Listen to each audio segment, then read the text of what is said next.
Bueno, la idea de nosotros hoy es precisamente contarles un poco sobre nuestro libro que todos conocemos, Introducción a la Ingeniería Espacial. Y entonces vamos a dividirlo en dos momentos. Yo inicialmente les voy a, mientras voy por acá mostrando mi pantalla, una presentación de que hablamos sobre qué es un nanosatélite, las clases, las órbitas que existen. Eh, por acá y por acá. ¿Me confirman si están viendo mi pantalla, por favor? Sí, Jorge, se ve bien. Ok, vale, gracias.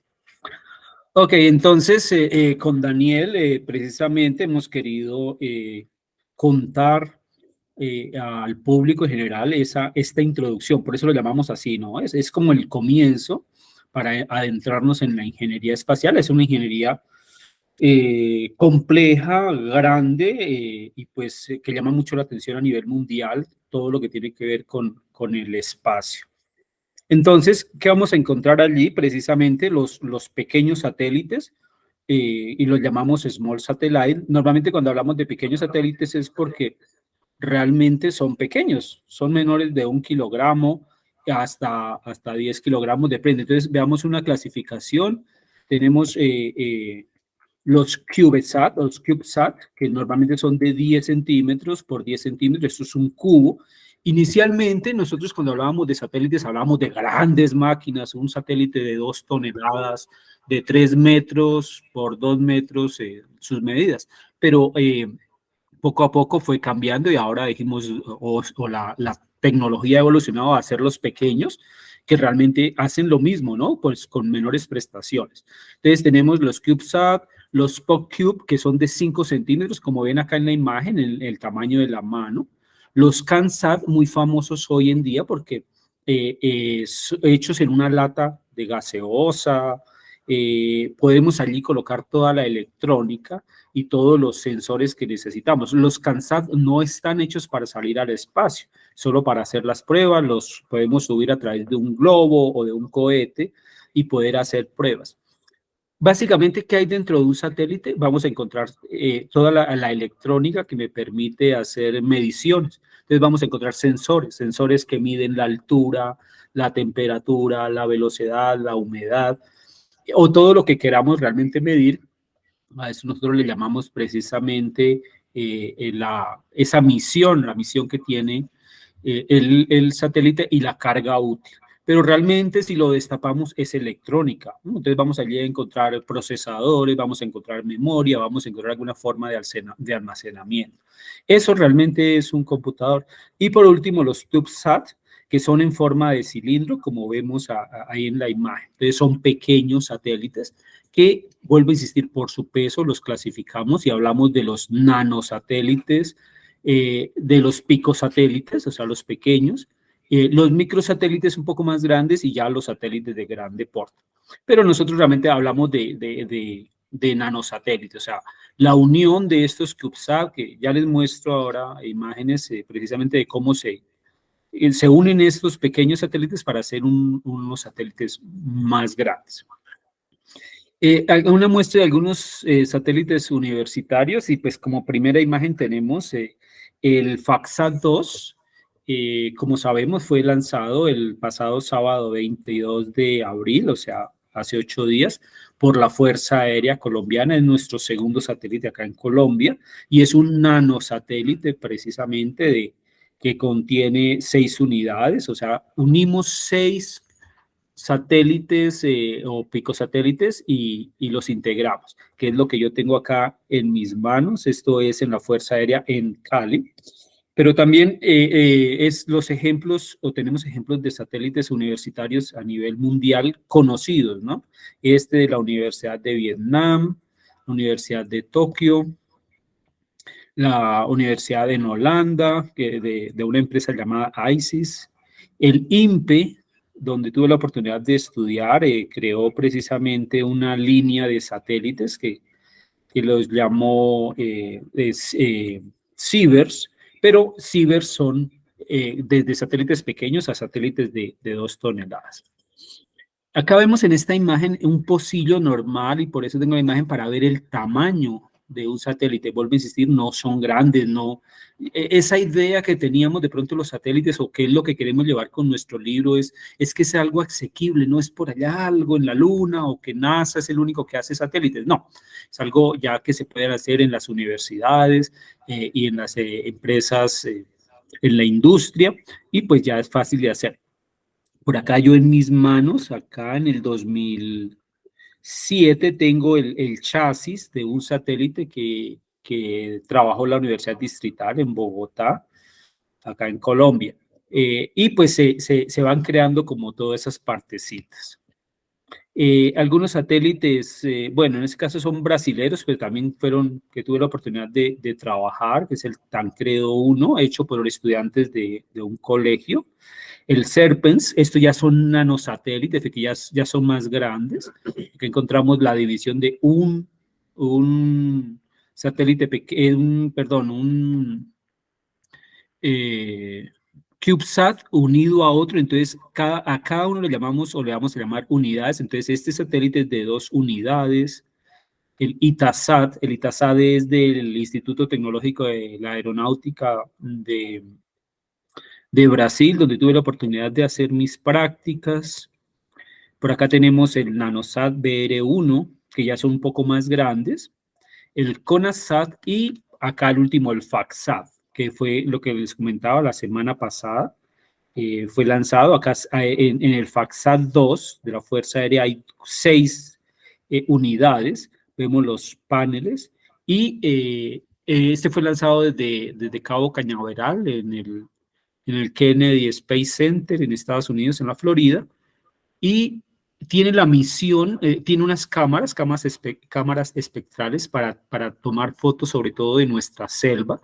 Colombia sabemos que tiene el 70% de Colombia es selva, es nuestra Amazonía y hay que protegerla, es una de las misiones que tiene la Fuerza Aérea y que pues tenemos nosotros como colombianos el deber de protegerlos. Entonces, ese es como lo importante. Aquí tengo 2 links que quiero mostrarles, a ver si qué tan rápido me carga, que es, a ver, por acá uno, y por acá el otro. Sabemos y conocemos, vamos a cargar el otro mientras tanto, a ver cuál nos carga primero. En el primero vamos a encontrar una cámara de alta definición ubicada en la Estación Internacional. La Estación Internacional lleva 22, 23 años en el espacio. Es el laboratorio científico más grande en el espacio, creado por 5 países, o más bien 5 agencias espaciales: Estados Unidos, Japón, Canadá, Rusia y la Unión Europea, que es la unión de países europeos, como sabemos. Entonces, en él hay una cámara de alta definición que a todo momento está... en este momento está en vivo, está prendido a veces porque a veces no está activo. ¿En qué momento está la estación? Porque ya está saliendo acá de la luz día y está entrando en la penumbra, saliendo por acá en el Atlántico. Entonces, con seguridad que ahí empieza a oscurecerse. Si ampliamos un momentico la imagen, eso ustedes lo pueden ver, los estudiantes, a todo momento. Es una cámara de alta frecuencia, a todo momento está mostrándome dónde está la estación. Siempre está tripulada, son 6 personas que están allí. Ustedes escucharon hace poco que había un problema con la estación rusa, o sea, una parte dentro de la estación, y había problema con los rusos y tocaba subir a traerlos, y bueno, es todo un complejo. Aquí ya se empieza a oscurecer, porque como vemos acá, vean, en esta imagen, ya empezamos a ver que la estación entra en penumbra o en eclipse que llamamos. Ahí ya se oscureció. Entonces va a estar oscuro todo este tiempo. Entonces, eso nos permite precisamente que podamos hacer ese rastreo y ese control de esos satélites. Todo esto lo explicamos en el libro, cómo se hace, cómo se utilizan los elementos keplerianos para ubicar el satélite, en este caso la estación que ya se oscureció totalmente. Justo llegamos a tiempo, 2 minutos más y ya no hubiéramos visto la luz del día. Y por otro lado tenemos esta imagen que vamos a encontrar acá. Un segundo, pagamos el video. En esta imagen encontramos todos los satélites que hay en el espacio. Voy a alejarme un poco. Está la Tierra. Y estas son todo lo que tenemos en el espacio. Hay que tener, y hay una campaña grandísima porque mucha cosa es basura. Lo único que es, los satélites son los que son rojos, los punticos rojos, pero el resto, los puntos grises son debris o basura espacial y los puntos azules son parte de cohetes que han quedado en el espacio. Como nos hemos visto últimamente, SpaceX logró recuperar los cohetes hoy en día y no dejamos tanta basura. Y aquí vamos a ver este círculo, el punto, la figura azul, que es una elipse, es lo que nosotros llamamos la órbita. Es una órbita imaginaria, ¿no? O sea, en este caso él gira, este es el Atlas 5, y en este caso que, bueno, son puntos rojos que están de satélites que están a 36.000 kilómetros y están estacionarios. Vamos a acercarnos un poco más y a medida que vamos a encontrar, vamos acercándonos a la Tierra, incluso aquí estamos sobre Colombia, casualmente. Usualmente estamos acá sobre Colombia y ahí vemos los satélites o la basura que hay. En tiempo real, si nos estamos mirando por un segundito, todo eso está en movimiento, ¿no? Todos esos pedazos, esa basura fácilmente va, al igual que los satélites, van a 28.000 kilómetros por hora. Entonces, más, o sea, una bala disparada va muy lento comparado con la velocidad. Pero ¿dónde está lo importante de esta aplicación? Es que yo puedo ubicar un satélite específico. Nosotros en Colombia tenemos el FAXAT-1, que fue el primero que lanzamos en el 2018. Si lo busco, aquí en este instante de tiempo está este satélite.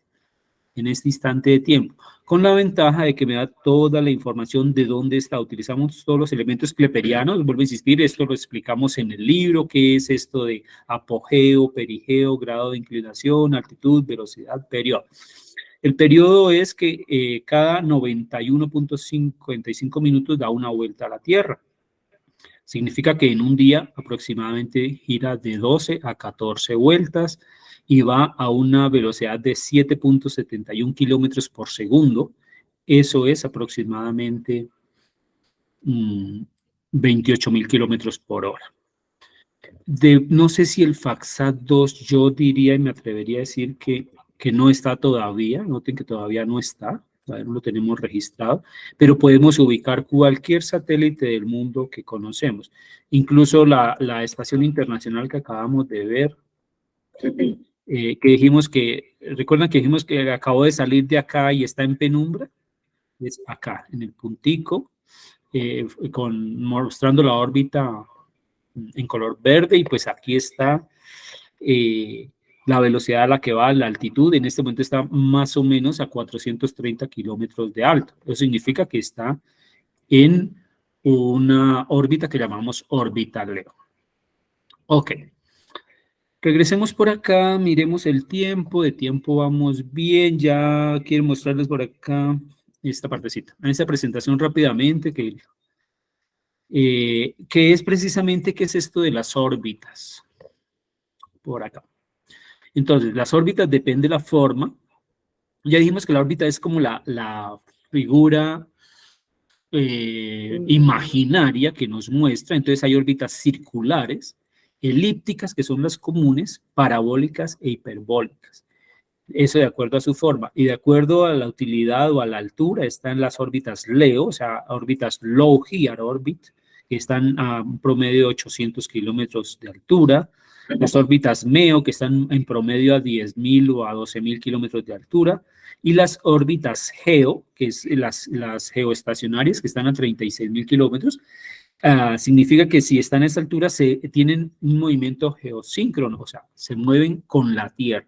Si yo tengo un satélite encima mío, siempre va a girar encima mío, ¿cierto? O sea, se mueve con el mismo periodo que tiene la Tierra.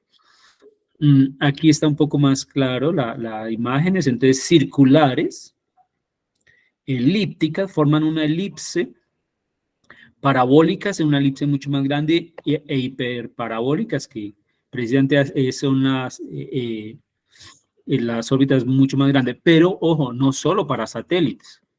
Ya vamos a ver o miramos que los planetas que giran alrededor del Sol hacen lo mismo, idénticamente lo mismo.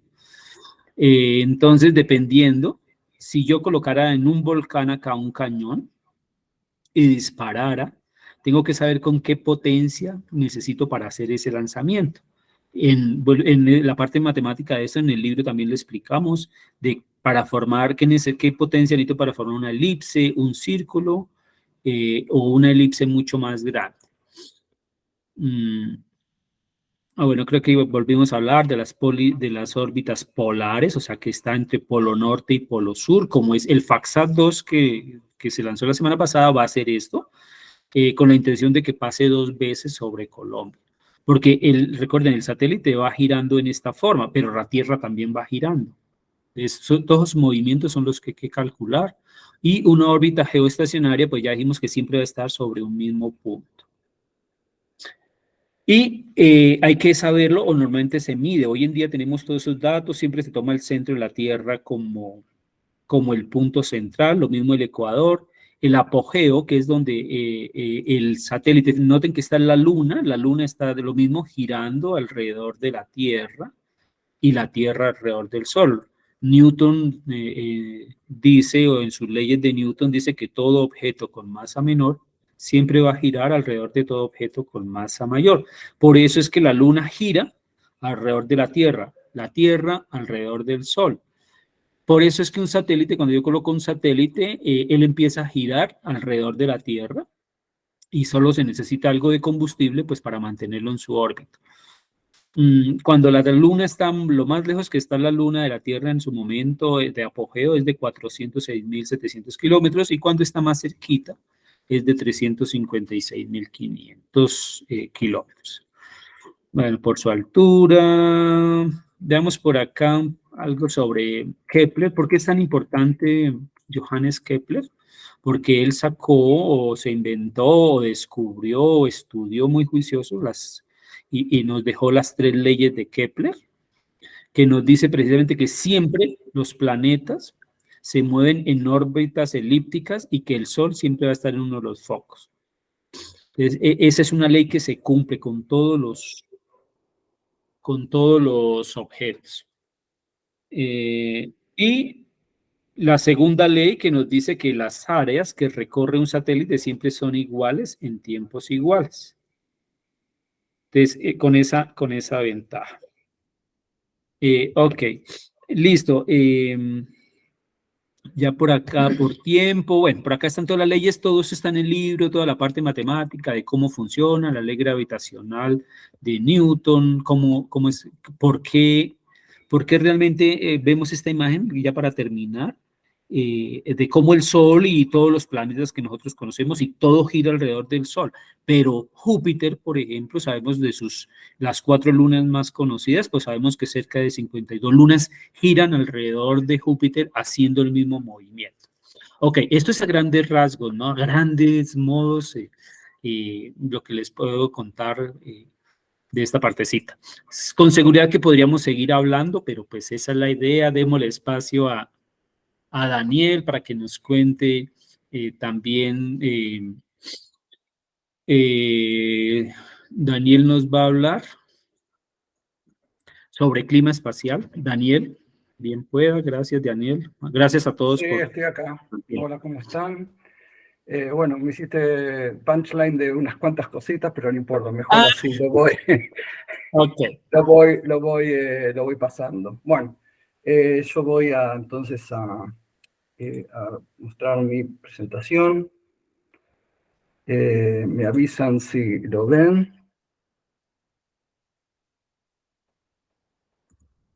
¿Se ve? Sí, Daniel, ya cargó. Ok. Bueno, yo voy a hablar del medio ambiente espacial, que es una cosa que mucho no se conoce, pero que es muy interesante porque influye mucho sobre la vida de los satélites. Cuando nosotros vemos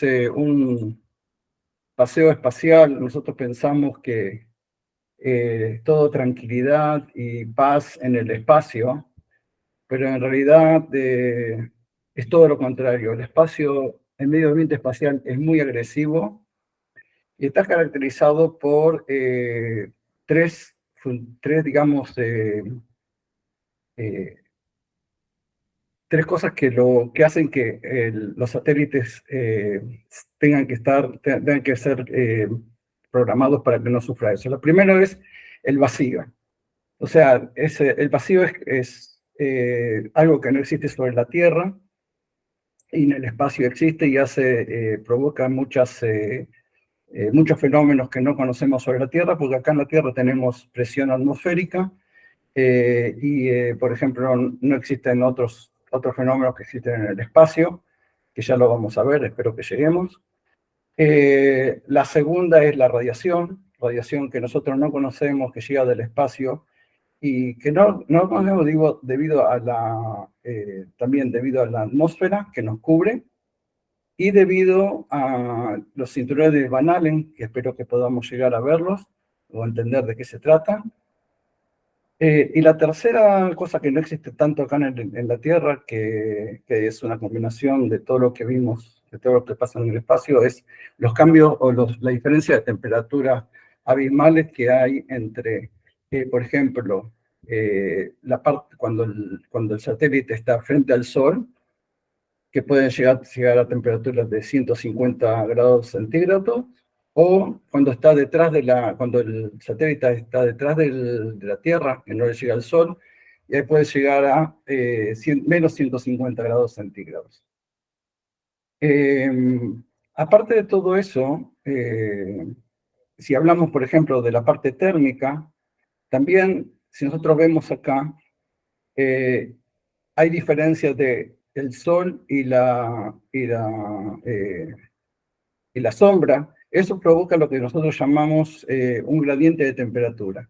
Ese gradiente de temperatura puede ser muy alto porque la temperatura de este lado puede ser muy baja y de este lado muy alta, y en un espacio muy chico hay una diferencia de temperatura muy grande que hace lo que se llama gradiente, que puede deformar esto me gustaría hablar de esto. Si hablamos de la basura espacial, lo que hizo este señor acá es provocar basura espacial, que es otro de los ingredientes que hay en el medio ambiente espacial. Entonces, ¿cuáles son las cosas que caracterizan el medio ambiente espacial? Primero, el vacío. Segundo, radiación. Tercero, grandes cambios de temperatura. Y cuarto, cuerpos en el espacio. Parte de los cuerpos pueden ser meteoritos, por ejemplo, o micrometeoritos, las lluvias que nosotros vemos de meteoritos a veces cada tanto en el espacio, o lo que nosotros llamamos la basura espacial, como mostró Jorge en la presentación anterior. Ok. Acá en esta película, lo que me gustaría mostrar es, por ejemplo, del ISS, es la estación espacial, cómo hoy día lanzan desde acá nanosatélites. O sea, en una época los nanosatélites se lanzaban desde lanzadores, era mucho más complicado. Hoy día los llevan hasta la Estación Espacial Internacional y lo lanzan por unos brazos especiales.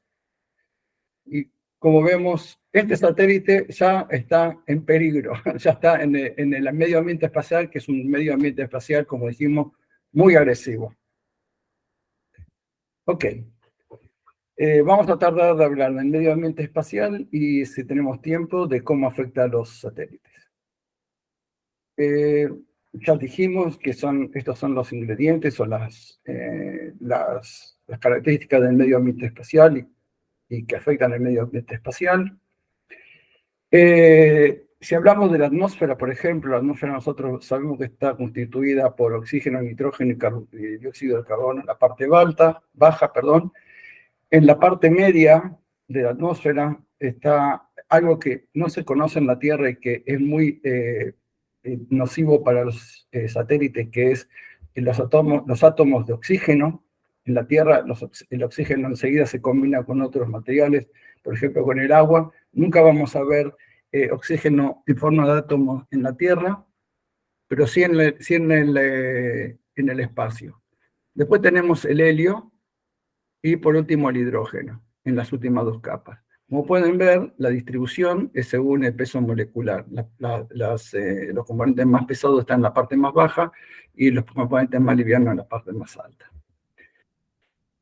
La presión atmosférica disminuye en forma exponencial hasta que se hace muy pequeña, 1.000.000 de veces más baja que la presión atmosférica sobre la Tierra, y hace distintos efectos sobre los satélites. Pero, por ejemplo, si nosotros decimos que hasta 4 kilómetros se necesita viajar en cabina presurizada, a 19 kilómetros ya la sangre hierve, a 32 kilómetros ya los aviones a turbohélice no funcionan, a 45 los jets no funcionan, a 51 ya la fuerza de arrastre es casi muy baja, y a los 160 kilómetros ya no hay ondas sonoras. O sea, nosotros cuando nos comunicamos, cuando hablamos, nos hablamos por ondas de presión.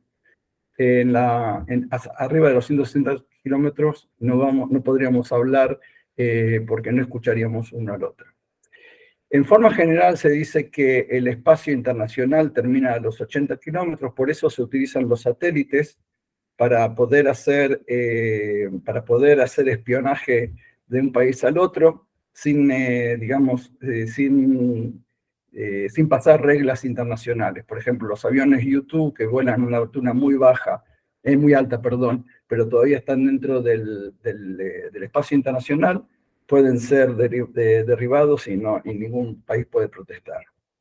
Con los satélites no pasa eso. Pero hoy día con los satélites también hay países que estuvieron buscando la forma de interceptar satélites. Por ejemplo, China hizo hace unos años atrás un experimento para interceptar un satélite de ellos mismos, para mostrar la posibilidad de interceptar satélites. El problema es que dejó mucha basura espacial su experimento. Ok, de esto ya hablamos. Lo más importante acá, por ejemplo, los satélites LEO, que son los satélites de órbita baja hasta más o menos 800.000 kilómetros de altura, tienen un ciclo térmico de más o menos 50.000 veces. O sea, 50.000 veces durante su vida hacen un ciclo térmico. O sea, las temperaturas cambian de temperaturas muy altas a temperaturas muy bajas, y los satélites geoestacionarios, que son los satélites de comunicación, son los satélites cuya órbita se mueven junto con la Tierra, o están sincronizados con la Tierra, ya es menor. O sea, los ciclos térmicos son mucho menores.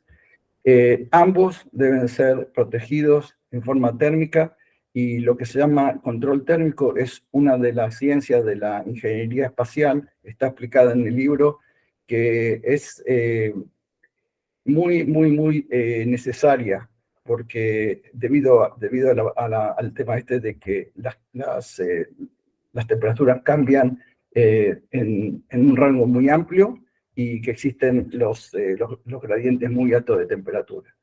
Hay un capítulo sobre control térmico que para mí es uno de los más interesantes. Entonces, ¿cuáles son las amenazas que tiene un satélite cuando está en el espacio? Esto que está acá, que dice erupciones solares y la corona solar, está muy relacionado con las radiaciones, que vamos a ver a continuación.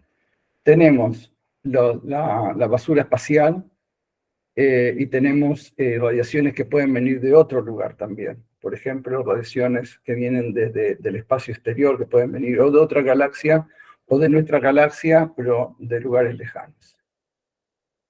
Ok, vamos a hablar un poco de radiación, que es uno de los temas que más preocupa a los programadores de satélites. La radiación, tenemos varias fuentes de radiación. una de las fuentes es la Tierra misma. La Tierra misma puede irradiar, debido a que tiene una temperatura, la temperatura promedio de la Tierra es de más o menos 15 grados centígrados, puede irradiar en infrarrojo. Esto es lo que se llama la radiación de cuerpo negro, que fue desarrollado por Kirchhoff.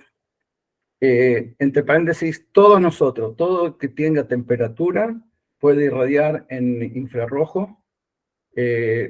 Lo único que necesitamos para darnos cuenta de eso es comprar una cámara que capta radiación infrarrojo, y si estamos dentro de una habitación con la luz cerrada y todo cerrado y tenemos una cámara de infrarrojo, podemos ver a la persona, solamente por el hecho de que tiene temperatura. Y esta es la radiación de albedo. La radiación de albedo es una radiación que es en realidad el reflejo del Sol en la Tierra, y que también influye sobre los satélites en forma bastante seria. Estas dos radiaciones influyen mucho en los satélites LEO, que ya dijimos hasta 1000 kilómetros de altura, y en los satélites MEO. MEO son satélites de media altura.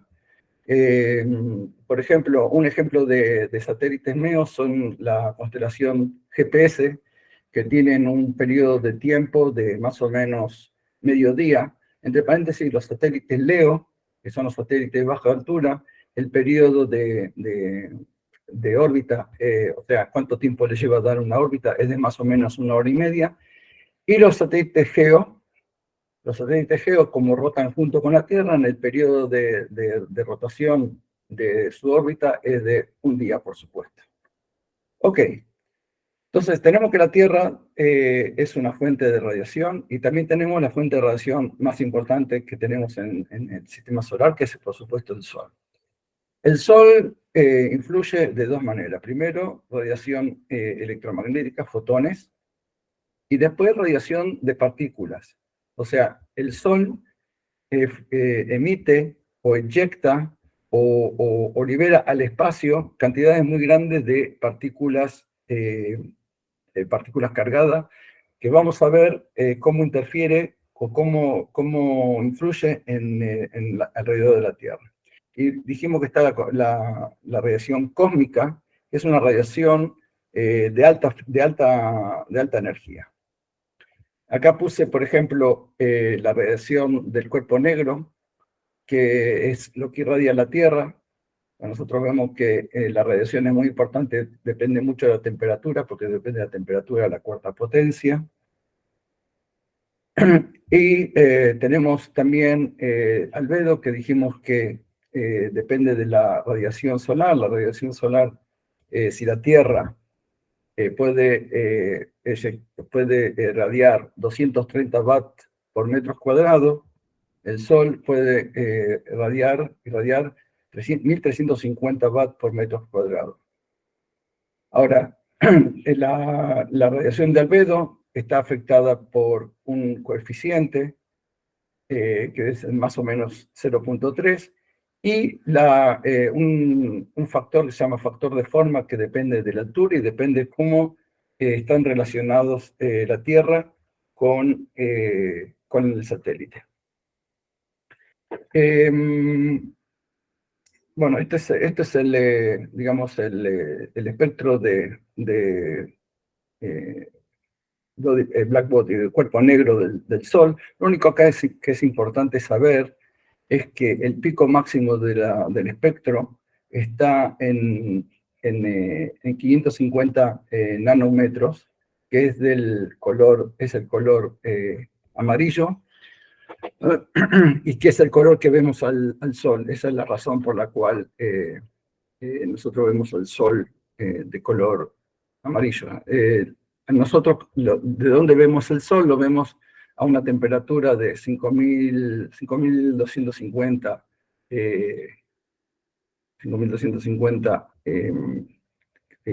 grados, y por lo tanto esa es la radiación, el espectro de radiación que nosotros recibimos. En realidad el Sol puede radiar en muchas otras frecuencias, en rayos X, etcétera, etcétera, pero nosotros estamos, primero principal, que son energías mucho más bajas, y segundo, nosotros de esas energías estamos protegidos por la atmósfera.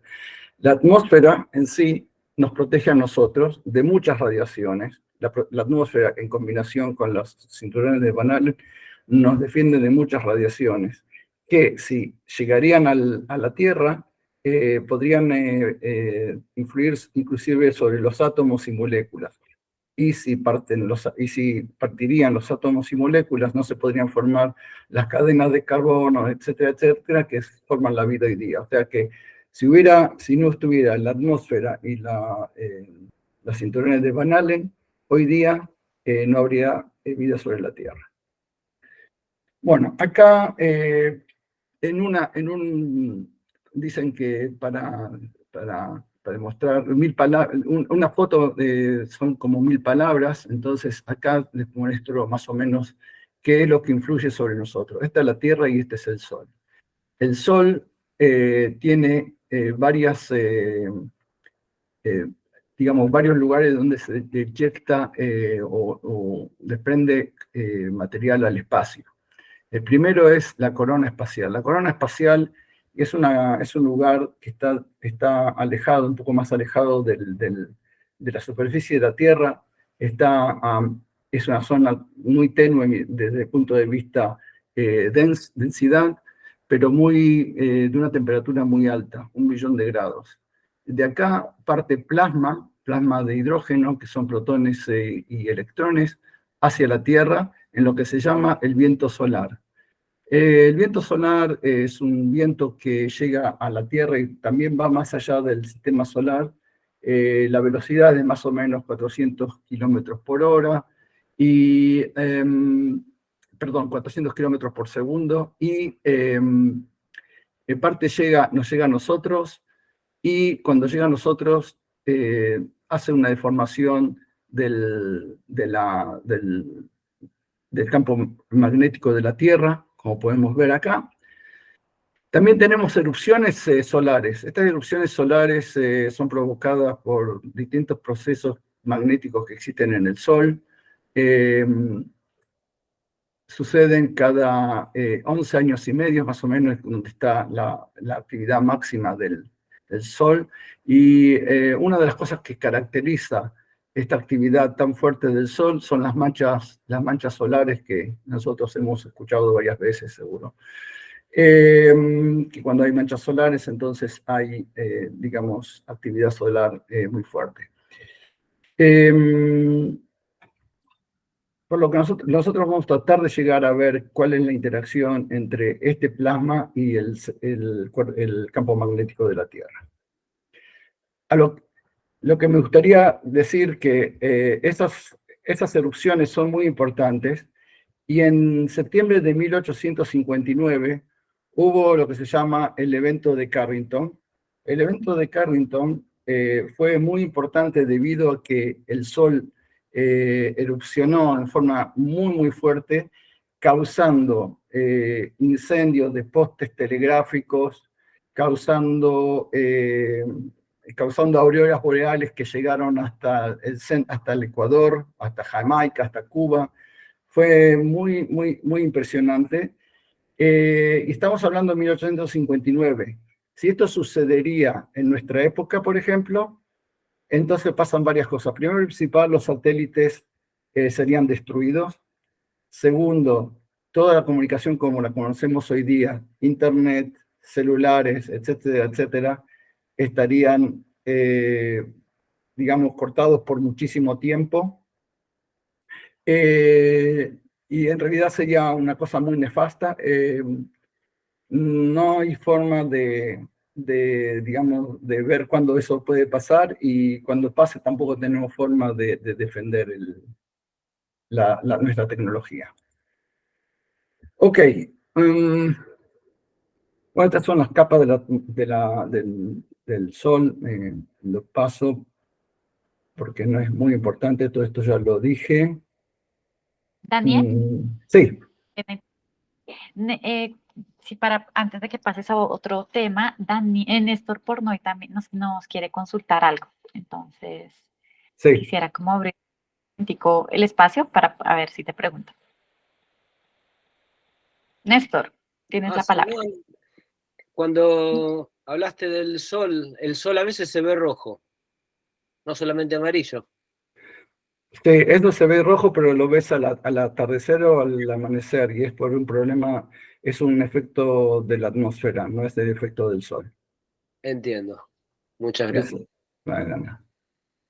Sí, ¿puedo seguir? Sí, señor.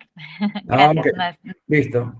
Acá vemos lo que se llama los ciclos de erupción solar. Dijimos que están caracterizados por dos efectos. Uno es, digamos, las manchas solares, y la otra es una gran intensidad de radiación que están digamos, en una longitud de onda muy particular. La llaman F10.7, y es que la longitud de onda es de 10.7 centímetros. Esas dos cosas, cuando suban, quiere decir que hay mucha actividad solar. Ok.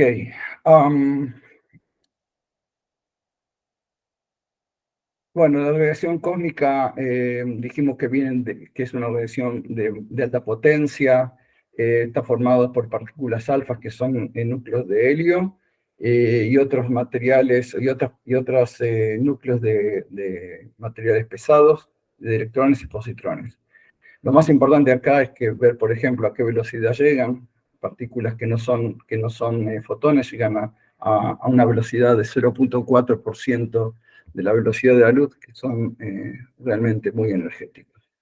La principal, digamos, la principal fuente de estas radiaciones son las supernovas, que son las explosiones de estrellas cuando mueren.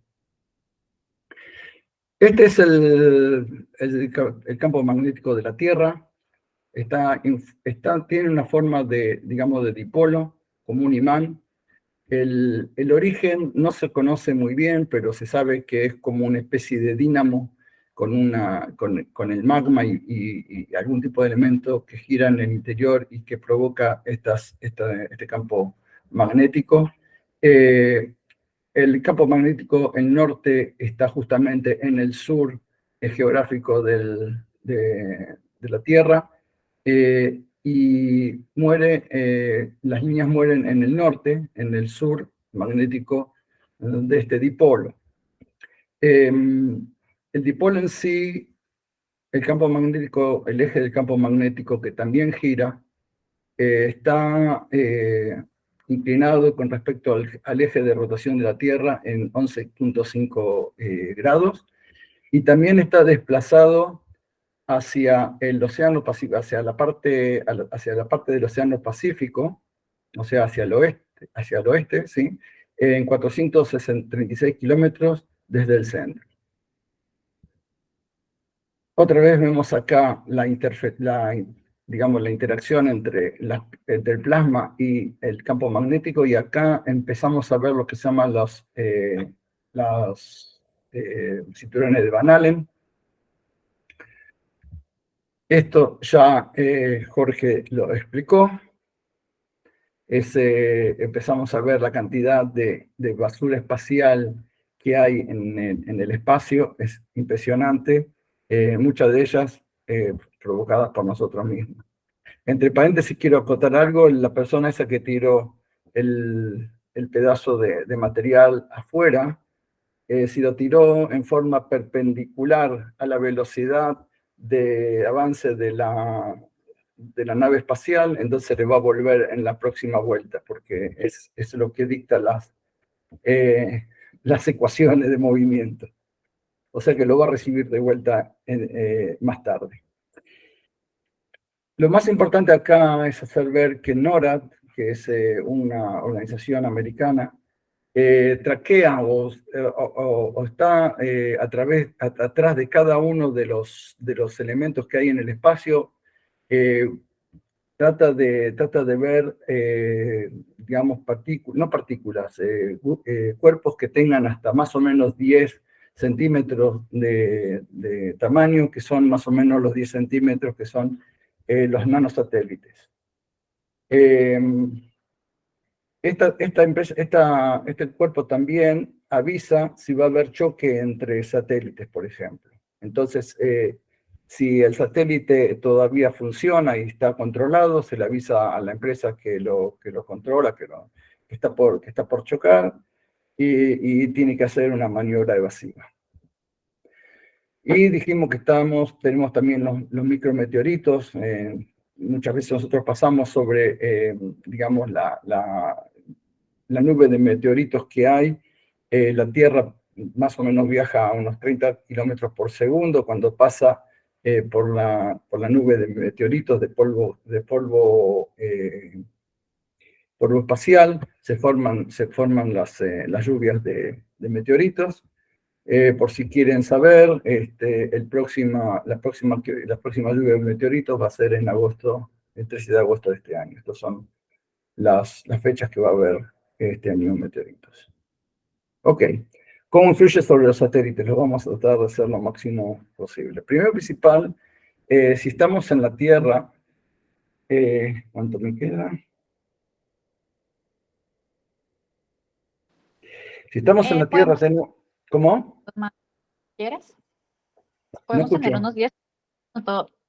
unos 10 o 15 minutos más. Dale. Si te parece. Ok. Sí, me parece bien. Me va a ayudar. Ok. Primero principal tenemos las condiciones en tierra. Las condiciones en tierra nosotros tenemos lo que, digamos, amenaza al satélite, es la contaminación, la suciedad y la polución. Tomemos, por ejemplo, estas gotas de aceite que están acá. El aceite en la Tierra, si estamos en la Tierra, se va a adherir al satélite.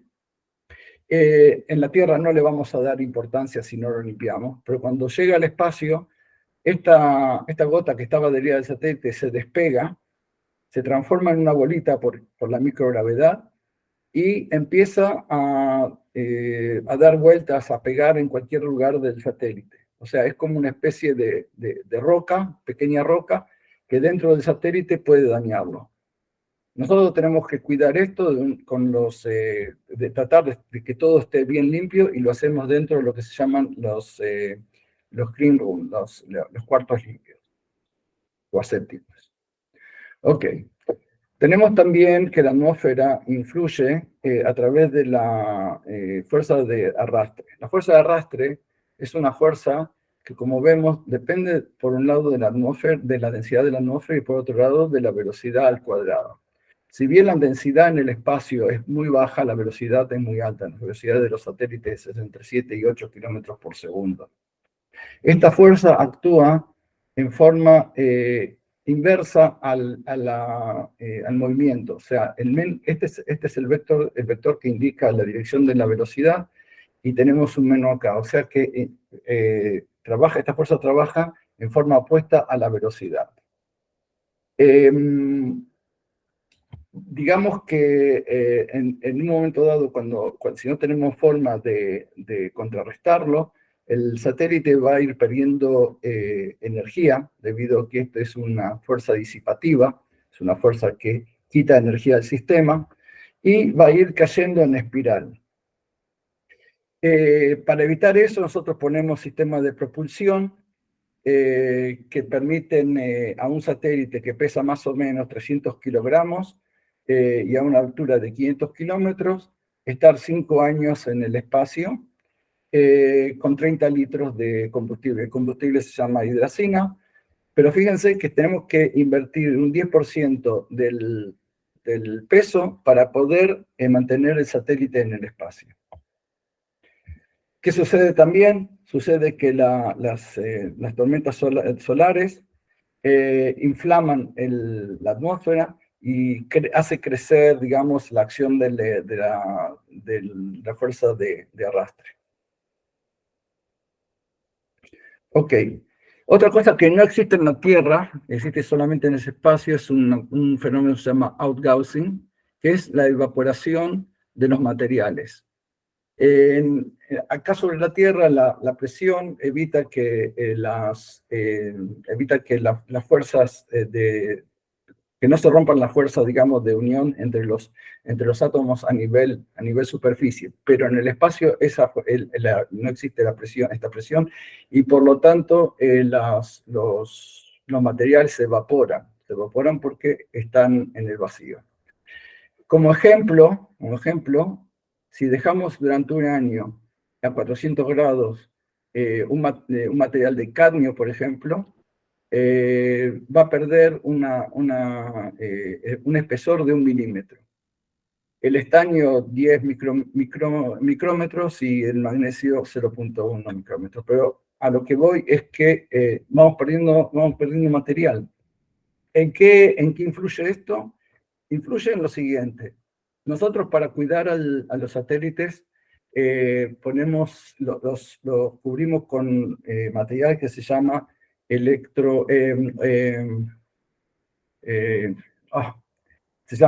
protectores ópticos. Por ejemplo, termoópticos. Por ejemplo, tenemos materiales que evitan absorber mucho sol y materiales que permiten emitir mucha radiación.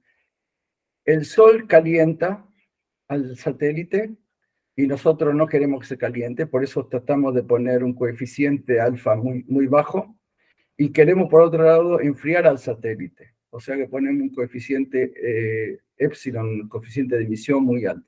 De esta forma nosotros controlamos la temperatura del satélite. Pero, ¿qué sucede? Si tenemos outgaussing, eso va influenciando sobre el espesor y va influenciando también sobre las características de ese material. Lo mismo el átomo de oxígeno. El átomo de oxígeno es un átomo que es muy reactivo y también, además de hacer distintos tipos de daño a los materiales, como corrosión, etcétera, etcétera, también influye sobre las características termoópticas de los materiales y influye sobre el balance térmico del satélite.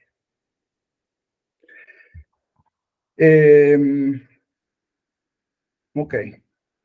El oxígeno atómico también reacciona con distintos materiales, produciendo daños y produciendo también, digamos, algún tipo de quebradura del material, etcétera, etcétera, oxidación. Y podemos ver acá la distribución del oxígeno atómico según la densidad, según la altura. Y nuevamente vemos que esta característica está muy influenciada por la actividad solar. Por ejemplo, cuando tenemos mínimo solar, tomemos por ejemplo la altura de 500 kilómetros, cuando hay mínimas solares, la densidad es 10 a las 6 partículas por centímetro cuadrado, pero a la misma altura, si tenemos actividad solar, entonces aumenta en dos órdenes de poder de grandeza. O sea, de 10 a la 6 a 10 a la 8. ¿Ok? Y fíjense, este es un material que protege. Se pierde, por ejemplo, 2.5 micrómetros por día. Muy importante. Otra cosa que sucede también con la atmósfera es que hay partículas cargadas que lo que pueden hacer es acumularse en distintos lugares y provocando después descargas eléctricas que por supuesto dañan al satélite. Bueno, llegamos a Van Allen, por fin. El Van Allen dijimos que es el viento solar, que está cargado, es un plasma, choca con la Tierra y queda atrapado en las líneas de campo línea de campo magnético de la Tierra. En realidad tenemos atrapados por un lado electrones y por otro lado protones. No están atrapados en forma conjunta. Pero los dos hacen los mismos movimientos. Primero principal es un movimiento de rotación alrededor de la línea de campo, y este movimiento de rotación tiene también un movimiento de traslación a lo largo de la línea de campo, o sea que la partícula va rotando y va avanzando, y pega en dos lugares sobre la Tierra. Y después tenemos un movimiento de deriva, que para los electrones es en la dirección este y para los protones es en la dirección oeste. Todo esto hace que tengamos como una especie de nube de partículas que podemos ver acá. Acá podemos ver, por ejemplo, los protones y su energía, y los electrones. La nube de electrones, como podemos ver, que es mucho más grande. Estos que están acá son en unidades del radio de la Tierra. Este es el radio de la Tierra, y por ejemplo nosotros vemos que los electrones llegan más allá casi a 10 veces el radio de la Tierra. No quiero entrar acá en las energías, pero son energías muy, muy altas. Y existe una cosa muy importante, que es la anomalía del Atlántico Sur, que es un lugar donde convergen las líneas de campo, y este es un lugar muy, muy, muy peligroso para los satélites, porque hay una concentración muy grande de partículas. Los satélites que están programados, las misiones que están programadas para pasar por ahí, tienen que, en el momento que pasan por ahí, tratar de, digamos, de apagar la máxima cantidad de componentes espaciales para que el satélite no haya peligro. Esta anomalía en este momento está por la zona de Brasil y Argentina, y se mueve a más o menos 0.3 grados por año hacia el oeste. Ok, no voy a entrar en este tema y en dosis, me gustaría entrar ya en la parte final. Es un tema muy, muy específico. Todo esto está explicado en mi libro detalladamente, así que el que quiera leerlo va a tener más información. Vamos a llegar a los debris, nuevamente a los cuerpos que dañan al satélite. Tenemos por un lado micrometeoritos y polvo espacial, que parecería que no influyen mucho, pero son una colisión muy, muy grande. Son colisiones que provocan, bueno, para que es físico, 10 a la 20 electronvolt, que es más o menos como un rayo cósmico. Realmente influyen muchísimo. Los micrometeoritos penetran y causan pequeños agujeros, de a poco van dañando los materiales, los materiales que protegen al satélite, nuevamente a los materiales que hacen el control térmico, y también podemos ver acá, hacen agujeros en los paneles solares, ¿ok? Y hay veces que los astronautas tienen que salir a arreglar esas pequeñas agujeros, porque a veces no son tan pequeños. Bueno, quería contarles, en el año 2007, China quiso demostrar que podía interceptar satélites, en el espacio, y derribó uno de ellos mismos, provocando una gran cantidad de basura espacial. Bueno, y acá vamos a entrar en cómo se pueden evitar, o cómo podemos defender, o cómo podemos solucionar el tema. Si hablamos de la producción, lo primero que podemos hacer es trabajar en un cuarto limpio, que es un cuarto donde el aire que entra está purificado y sale por abajo, teniendo una temperatura determinada, que son de 15 grados, teniendo una baja humedad, y tratando de evitar al máximo, teniendo en cuenta los filtros estos, evitar al máximo las posibles, digamos, polución.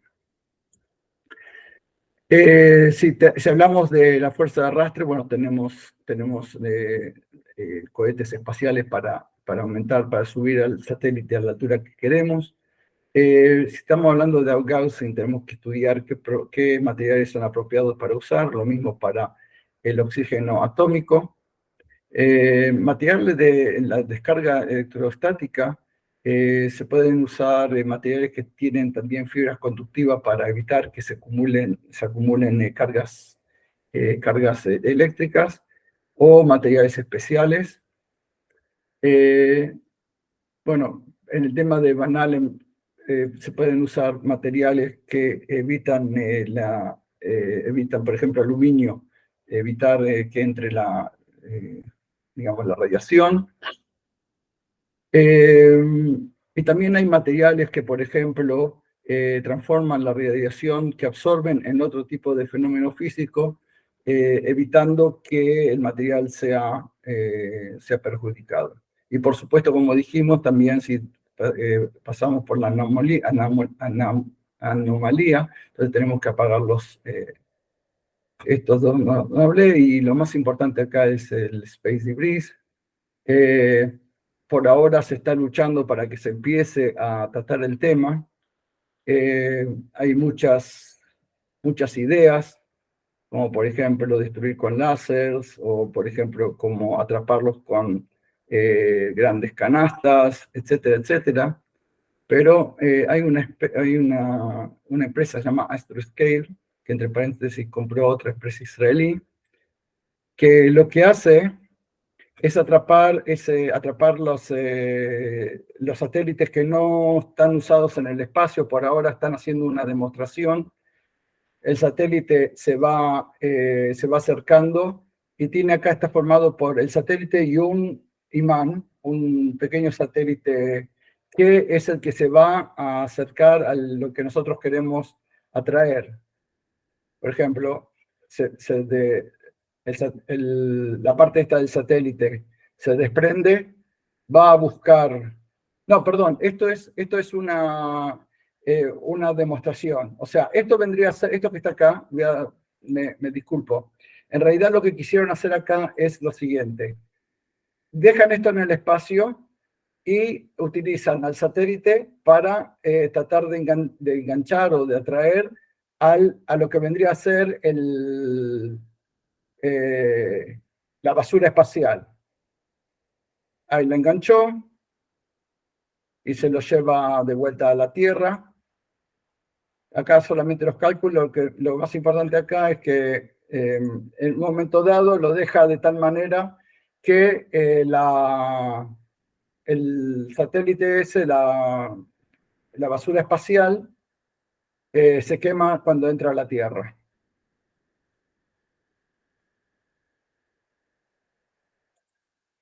Ok.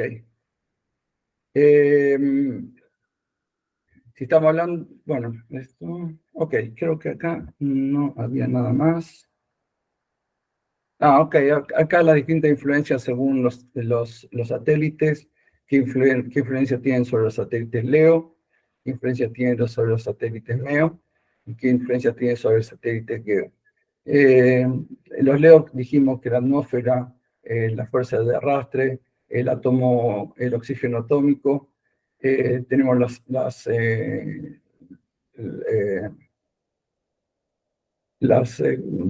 se llama esto? Los cinturones de Van Allen, perdón, la carga electrostática y los debris, la basura espacial. Si estamos hablando de MEO, por ejemplo, los satélites de GPS, la máxima influencia son las cinturones de Van Allen. Y si hablamos de GEO, tenemos la influencia directa solar, las erupciones solares, etcétera, etcétera. Bueno, ahora sí creo que más o menos llegué a lo que quería. Espero que haya sido de interés. ¿Alguna pregunta? Daniel y Jorge, muchísimas gracias. Precisamente una de las preguntas que nos habían hecho si existía como algún proyecto para limpiar estos debris o bueno, esta basura espacial. Entonces, pues ahí al final ya nos contestaste un poco esta pregunta. Entonces, bueno, sí, ya entraríamos como a esta etapa. para que nos hagan preguntas. Si quieren pueden alzar la manito, les damos el espacio, o pues si quieren escribir también está bien y nosotros lo leemos. Aquí mientras sé que se prepara, si quieren preguntar, pues aquí en el chat estamos hablando un poco de cómo adquirir el libro. em, y por qué página van a poder encontrar la grabación, que es por nuestro perfil de YouTube. También va a estar en la página de Alfa Editorial, entonces para que más adelante, ya la próxima semana, puedan ingresar de nuevo y revisar si quieren esta grabación. Daniel o Jorge, ¿no? Sí, ahí preguntaron algo, ¿cuáles son las radiaciones que producen más daño? Las radiaciones que producen más daño son las radiaciones que provienen del Sol. Las otras radiaciones son atrapadas, o por ejemplo las radiaciones de alta potencia, cósmica, pueden ser atrapadas, pero las radiaciones que vienen del Sol, las que están producidas por protones y electrones, debido a que es masivamente y las tenemos, llegan constantemente, son las más dañinas. ¿Alguna otra pregunta?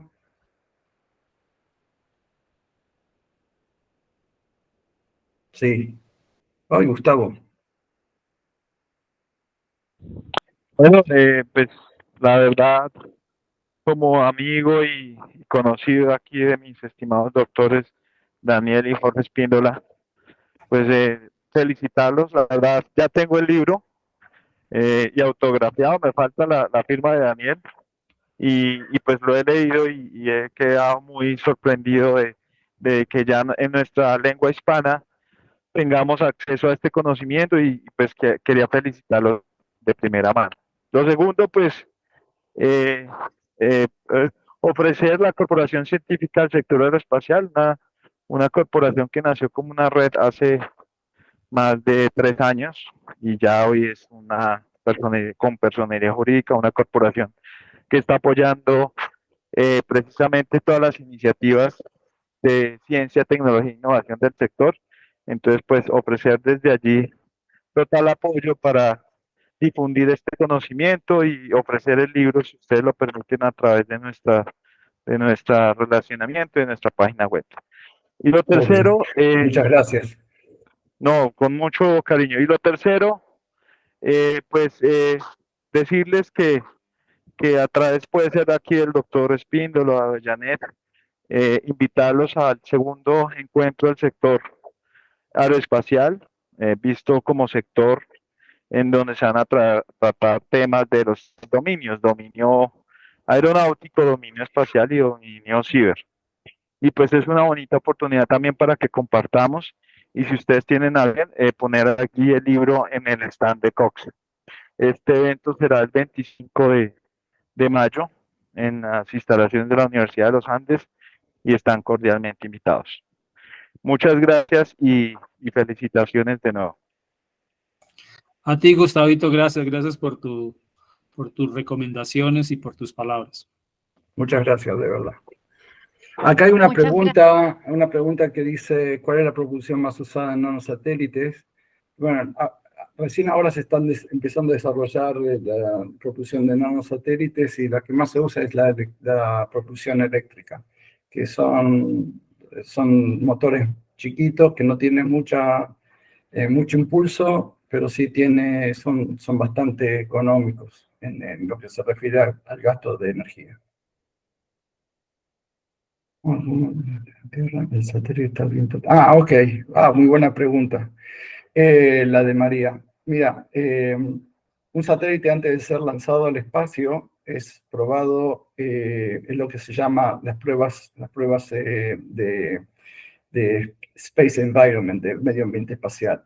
Una de ellas es meterlas dentro de un lugar donde hay mucha radiación y ver si se protegió como es debido. Generalmente lo que se hace es exagerar un poco más allá de las radiaciones.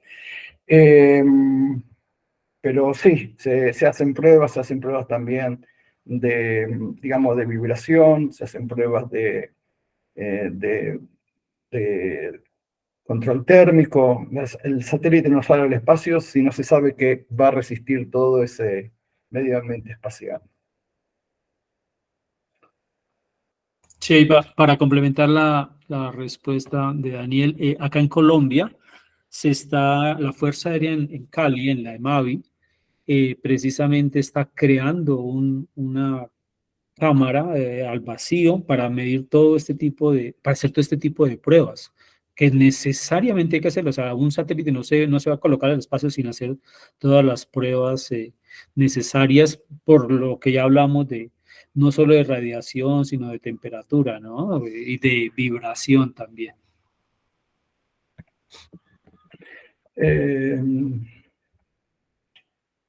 Samantha, preguntan qué editorial. ¿Quieres poner el link de la editorial?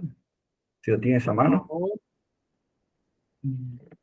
Sí, claro que sí. Lucía, es con nosotros, con Alfa Editorial. Ya te paso el enlace para que puedas acceder y revisar la información del libro. Ahí está.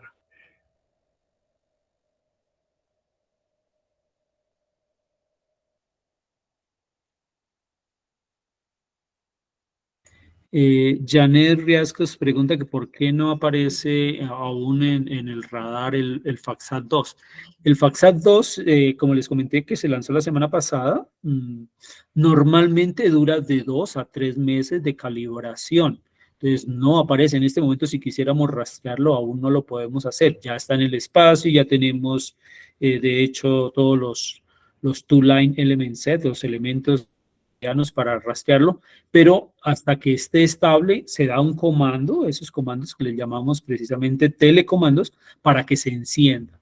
Y eso más o menos va a durar 2 a 3 meses cuando se logre estabilizar, y ahí sí ya lo podemos empezar a rastrear y a cumplir su función para el cual su misión para el cual fue colocado en el espacio. Acá María Alvarado pregunta si existe una buena soldadura que sea capaz de soportar. Mira, en realidad el satélite tiene un solo momento, digamos, que sufre algún tipo de movimientos violentos, que es en el despegue o cuando se separa cuando hay lo que se llaman los stages, los estados del satélite que están formados. En realidad, el satélite, una vez que llega al espacio, tiene una vida muy tranquila, se mueve según lo que explicó Jorge, y no hay nada que lo mueva, a menos que tenga que tener cohetes para cambiar la órbita, pero tampoco es un evento que sea muy violento.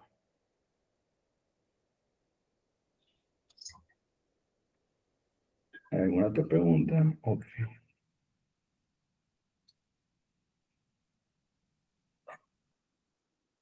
¿Hay alguna otra pregunta o podemos dar por terminado el webinar?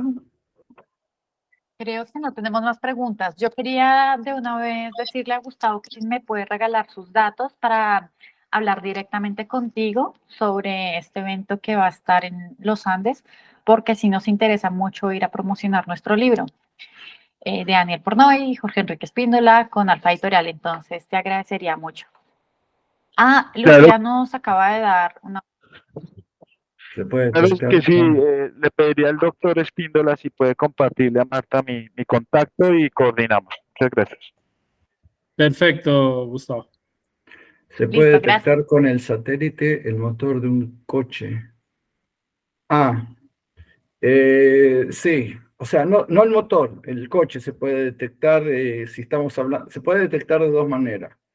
Primero, ópticamente, hay satélites hoy día que tienen una resolución de 30 centímetros, más o menos, o con un satélite que se llama SAR. SAR es Synthetic Aperture Radar.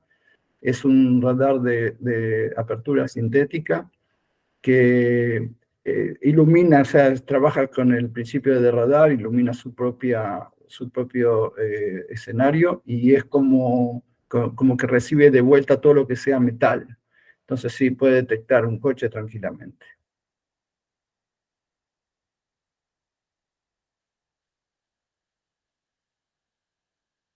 Ok. Súper, muy bien. Muchísimas gracias. Ah, bueno, tenemos otro. ¿Otra? Otra pregunta. A ver, ¿qué dice ahí? ¿Qué ¿Qué propósito tiene? propósito? Ah, ese es para Jorge. Jorge, Dice que, ¿qué ¿qué propósito propósito? tiene de FACSAT 1 y 2? Ah, bueno, el FACSAT el FACSAT 1 que fue lanzado en el 2018, pues fue el primer satélite operativo colombiano, ¿no? Antes había lanzado el Libertad 1, que fue un ejercicio que hizo la Universidad Sergio Arboleda, pero este satélite solo estuvo 12 días prendido en el espacio, mientras que el FACSAT 1 inicialmente o tenía una cámara pequeña y desde allí podíamos tomar algunas fotos sobre la Amazonía, pero digamos que su función era limitada, era un satélite muy pequeño. Este tipo de satélites, cuando son militares, como en el caso con la Fuerza Aérea, hay una parte militar netamente que es privada, por seguridad, y hay otra que nosotros tenemos acceso. En este FACSAT 2 sí tenemos mucho mayor acceso a las cámaras. Podemos, por ejemplo, cuando pasa sobre Colombia, podemos detectar en el Amazonas, que sabemos que hay sitios que no podemos entrar, que físicamente no hemos podido acceder los humanos, y entonces tomamos fotos para ver deforestaciones, para ver incendios, para ver inundaciones de los ríos. Entonces, claro, a punta de fotos, después procesamos todas las imágenes y podemos detectar que tantas hectáreas se están deforestando, por ejemplo. Y también en este momento se están midiendo gases en la ionosfera para poder como ver qué pasa con nuestra atmósfera sobre Colombia. Y hay algunas otras cosas, vuelvo a insistir, la parte militar, esa no tenemos acceso, pero eso es lo que se busca, ¿no? O los satélites, lo que buscan, este tipo de satélite, lo que buscamos es eso, tener un poco de control espacial. En este momento en Colombia estamos hablando y estamos el grupo que trabajamos, no solo desde COXA, sino todo lo que es el grupo del sector aeroespacial, en crear la Agencia Espacial Colombiana. Colombia es el único país de Latinoamérica que no tiene agencia espacial, o sea, no tiene una agencia espacial pública. Y al no ser pública, pues no es una política de Estado. Entonces estamos en ese trabajo precisamente para que poder tener muchos más satélites y poder controlar más nuestro espacio aéreo, tanto aéreo como espacial.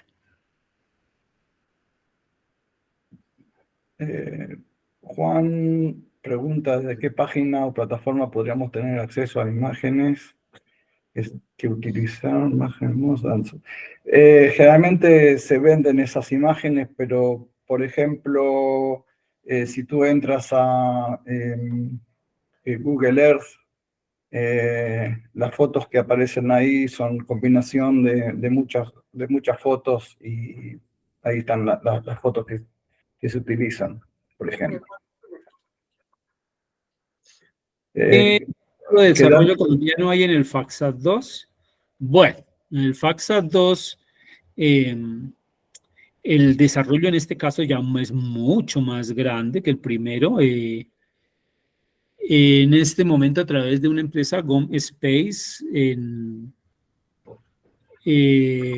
una empresa de Dinamarca, fue donde se creó, pero entonces estos convenios ya traen todo lo que es formación de personal colombiano y muchos ingenieros de la Fuerza Aérea precisamente participaron. Entonces ya hay el aporte colombiano ya es muy grande y la experiencia que se está adquiriendo para precisamente tener allí desde la Fuerza todas esas todas esas necesidades que se tienen en Colombia y poder ofrecer en este tipo de proyectos ingeniería colombiana. Y sí, el aporte ya es muy grande. En el primero, recuerdo en el que les comentaba de la Sergio Arboleda, realmente se compró todo, pero ya hay mucha mano de obra calificada de nosotros acá en Colombia. Bueno, y hay importante la parte académica, ¿no? La Universidad de los Andes, Universidad Distrital Nacional del Valle, UIS, UPTC, tiene mucho que ver con este tipo de lanzamiento. Nosotros recordemos que tenemos en de la Uniantioquia, Ingeniería Aeroespacial en Río Negro, y precisamente desde allí se están formando los ingenieros para que sea también una tecnología colombiana.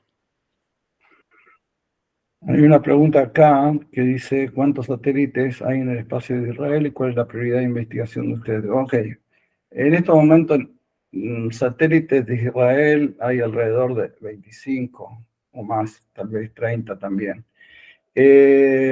Por supuesto que hay muchísimos que son para ver qué sucede del otro lado del límite, o sea, para saber qué están haciendo nuestros vecinos, qué nos están preparando.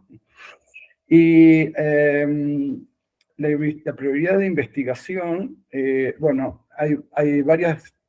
Primero principal, se utiliza mucho para la parte educativa. Tenemos muchos programas educativos sobre ingeniería espacial y lanzamiento de nanosatélites de parte de colegios secundarios. Se lanzaron ya alrededor de 12 satélites de escuelas secundarias. También hay una empresa que se llama Space Fund que desarrolla remedios utilizando la microgravedad. Hay una empresa que desarrolla comunicación de alta velocidad utilizando nanosatélites y satélites LEO. Y bueno, una empresa que lo que hace es agrandar la vida agrandar la vida de los satélites de comunicación, que son satélites muy, muy caros y que la vida depende de la cantidad de combustibles, entonces ellos le enganchan otro tanque más. Es una startup israelí muy interesante, aunque hay muchos ya que están haciendo lo mismo. Y bueno, hay muchos más que en este momento no recuerdo, pero sí hay unos 30 satélites israelíes dando vueltas. ¿Hay que pedir permiso para situarlos a quién? ¿A los satélites? No entendí la pregunta. Sí, creo que la pregunta es que si hay que pedir permiso para ubicar un satélite. Sí, satélite, no. Sí, solamente si es geoestacionario y tiene que, porque los geoestacionarios hay una sola órbita que puede girar junto con la Tierra. No existe ninguna otra órbita que puede girar junto con la Tierra. Entonces esa órbita está muy, muy poblada y es el único lugar donde hay que pedir, digamos, permiso y decir en qué frecuencia se va a transmitir. El resto de los satélites no necesitan permiso para situarlos. Correcto, un permiso como tal, no. De pronto, Celestra, que es una organización una organización americana, lo que hace es como tener un orden, ¿no? Precisamente para que no hayan ese tipo de accidentes y cuadrar como o ubicar una órbita, pero normalmente las que se refiere Daniel son las órbitas geoestacionarias, porque cada país, Colombia, Israel, Argentina, tenemos un espacio arriba que es propio de cada país, entonces hay que pedirle permiso al país donde se vaya a ubicar el satélite. Por acá dice que si hay un portal de servicios prestados por Colombia para pruebas de CubeSat. No, en este momento no.